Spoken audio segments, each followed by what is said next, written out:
starting with the author's story of how his interest in the occult met him with legends like Phyllis, Seckler and Israel Regardie. One Milo Duquette's understanding Aleister Crowley's Thoth tarot is often regarded as the only manual on the deck you need.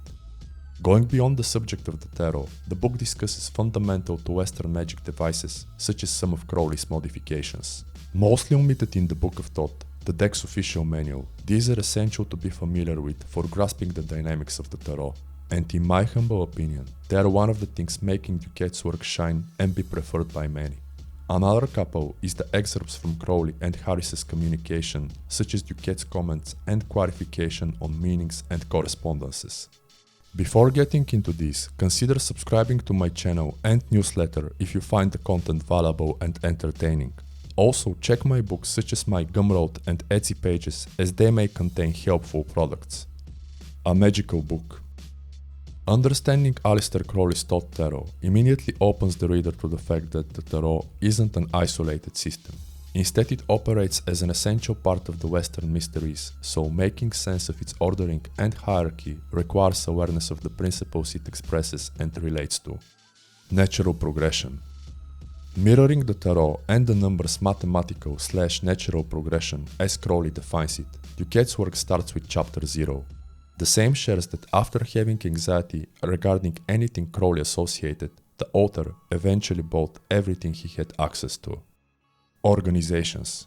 Lodges and organizations are not for everyone. To actually learn the tarot or any other aspect of magic, you only need to ask the correct questions and avail of the information published today.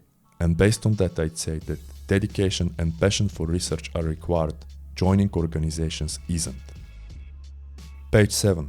Quote, "Please don't think I'm suggesting that everyone who wishes to understand more about the Thoth tarot or the Book of Thot needs to run right out and join the OTO or any other group, magical or otherwise. Occult societies are not for everybody, and no matter what any of them may suggest to new potential members, no organization has yet cornered the market on the wisdom of the ages. In fact, all of the information one will ever need in order to master the subject has been published and is readily available. At the dawn of the new millennium, it's not a matter of whether or not the answers are out there. Rather, it is a matter of arriving at a place where one knows the right questions." Unquote. The Holy Guardian Angel.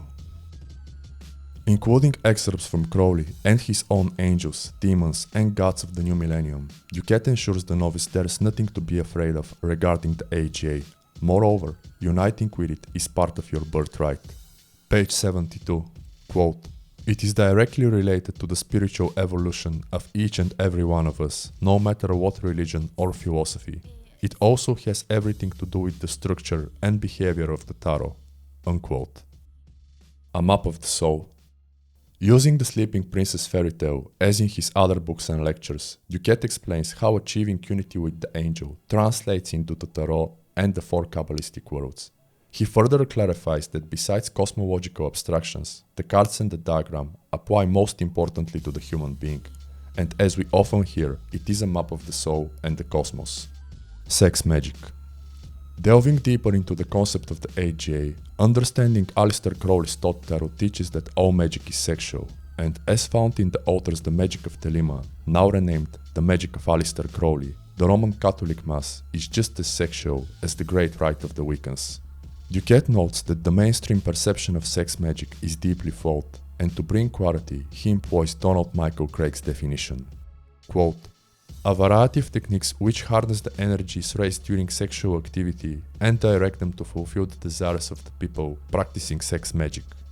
Unquote.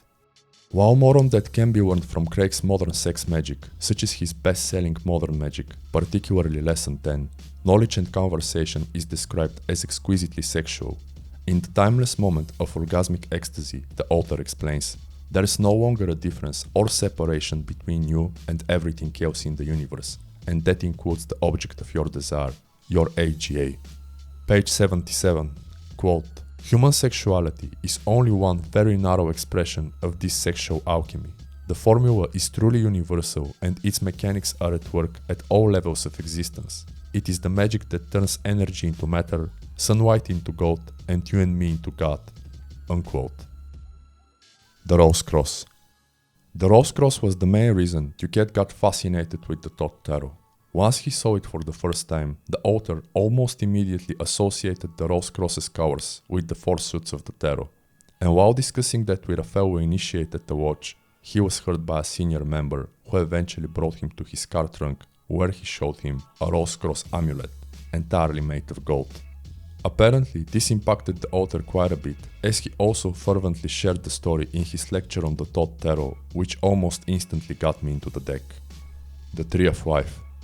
Operating together, the Tree of Life and the Rose Cross convey virtually all correspondences of magic. In the context of the tarot, the book offers a concise explication and diagram of how the cards map to the Sephiroth and the meanings behind the Kabbalistic color scheme, and this embeds associations between cards, colors, and 3 components in your mind. Visual magic. Defining the Thoth tarot as visual magic, Duquette pays homage to Harris's exceptional technique and use of color. He notes that the deck's coloring is driven by modern aesthetics. It follows the invented by the Golden Dawn 4-fold color scale such as Kabbalah itself, and the color selection expresses light's diffusion through a prism based on Kabbalah and physics. Also, the actual correspondences of the cards, and for those wondering, the Thoth deck employs 136 colors, which turn out to come from the products of the Winsor & Newton Company. Exceeding Crowley's expectations, Harris incorporated the New Eon symbology, and Duquette calls this a supreme wedding of artistic technique and mysticism. Harris's projective geometry, the author explains, makes us transcend our mind's dimensional boundaries while placing ourselves in an environment where infinite depth can exist simultaneously with permanent projection. Comment. As a digital creator, I sometimes entertain the idea of what Harris would do if she had tools like the Adobe Suite and various tablets, but that's just a thought when contemplating some of my favorite cards. Final words. Synthesizing the best from the Book of Thot while ensuring you'll actually grasp its ins and outs, understanding Aleister Crowley's Thoth tarot is a masterpiece essential to anyone looking to get into the deck. It incorporates quality information with great storytelling about Crowley and Harris, such as the author's development as a magician. It will serve excellent on its own or coupled with the official manual. Whatever the case, you'll hardly regret getting it if you already have the deck, and if not, and you want to, it may be best to get both. But that's just my opinion. Let me know what yours is, such as how I did with this video. Otherwise, like this video if you enjoyed it, subscribe for more content like this, check my products on Etsy and Gumroad, and I'll see you in the next one. Thank you for your time.